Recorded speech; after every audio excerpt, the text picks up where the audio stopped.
Okay, this is a cool fly I've been playing with for a little while. It's kind of a mix between just a simple jig nymph, a copper john, a soft hackle.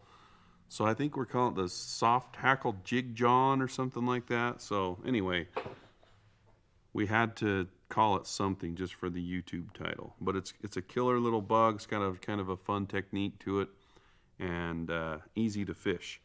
So I've got a size 12 Hannock 400 and a 4mm bronze bead from Hannock. And you can see it looks like it's been hammered out and weathered.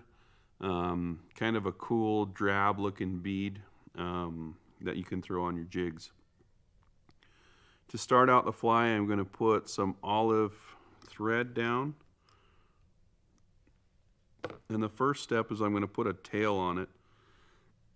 Now, because the bead doesn't have a real hotspot advantage, I'm going to add some flashiness to the tail. So we got in this UV2 Coq de Leon feather. So it's direct from Spain, it's from Hairline, and you can see it's very, very speckled, and this stuff really lights up with the UV light. So anyway, kind of cool stuff. We've been playing with it for a little bit.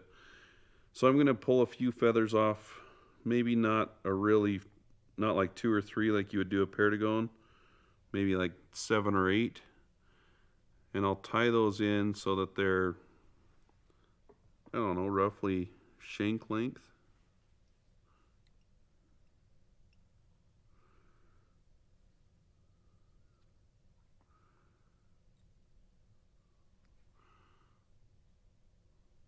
About like that. And it's key to keep the back of this fly really slim because I'm going to build a taper into this. So from here I'll just trim off my excess, and I'm going to unwind my thread so it lays flat, and I'm going to start building up a taper. Now you don't want too thick of a taper because I'm going to put wire over the top of this, but we do want it noticeable.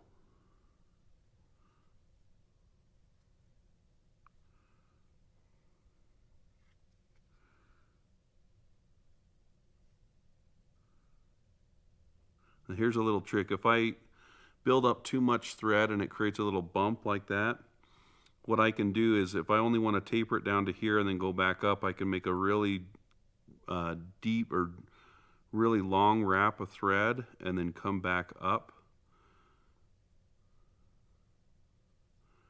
So that way you can kind of go back and forth without building up a bump. Okay, so that's about where I want my taper to end, and keep unwinding your thread as you see it bind up so that you don't get a bumpy body. So as you can see, that's a pretty dang smooth body. It should be easy to lay some wire down over the top of it. Now, for this fly, I'm using size medium wire in Sculpin Olive. And obviously you can do this in a bunch of different color combinations. But with this one, I'm just going to stick that wire right in the slot and tie it down with a few really, really tight wraps and kind of move it out of the way. And then I'm going to take some super glue, some Z-Mint, and I'm going to just barely touch the body with that.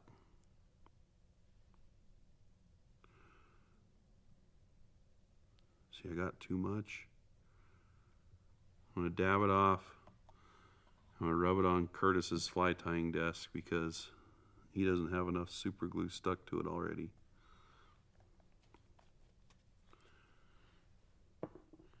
All right, so from here, I'm just going to take this wire and I'm going to wrap it backward to the tail tie-in.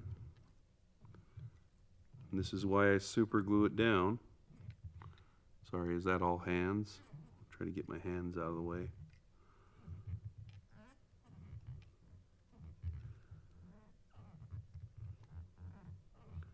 So if I were to come in here and cut this off, it'd be kind of a flat, cut off point of the wire, and it might create a little edge.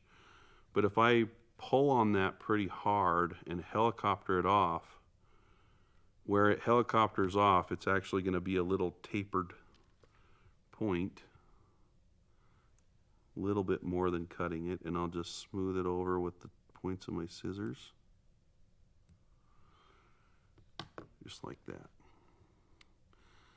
So anyway, that super glue will glue that in place. You got a really clean copper john type body. And now we're going to build a soft hackle, but we're not going to do it out of a feather.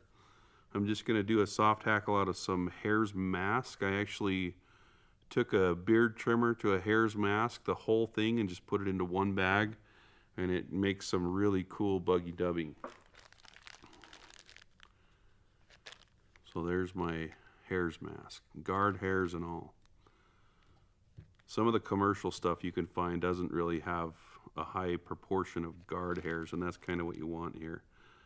So the reason I cut a hole in the corner of my bag is because when I pull those out of that corner, all the fibers kind of line up the same direction. And it's critical on this one because I don't want to use very much here. I just want to get a really sparse loop. So because I pulled it out of the bag like that, it looks like I spent a lot of time lining those fibers up before I put them in there. So I'll twist that up with my trusty gator grip tool with the shepherd's loop.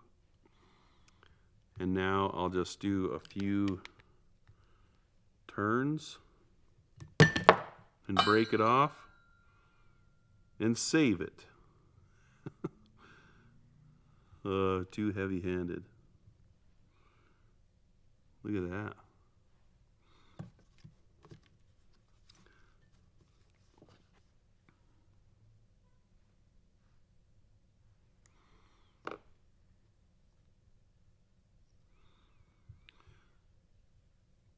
So once I have that little loop done, I'm going to add another tiny little hotspot with this new spectra dubbing from Hens.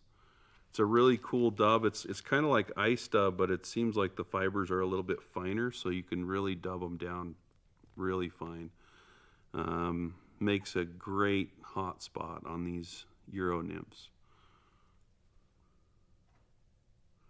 So just a tiny little bit of dubbing like that. Throw a whip finish in here.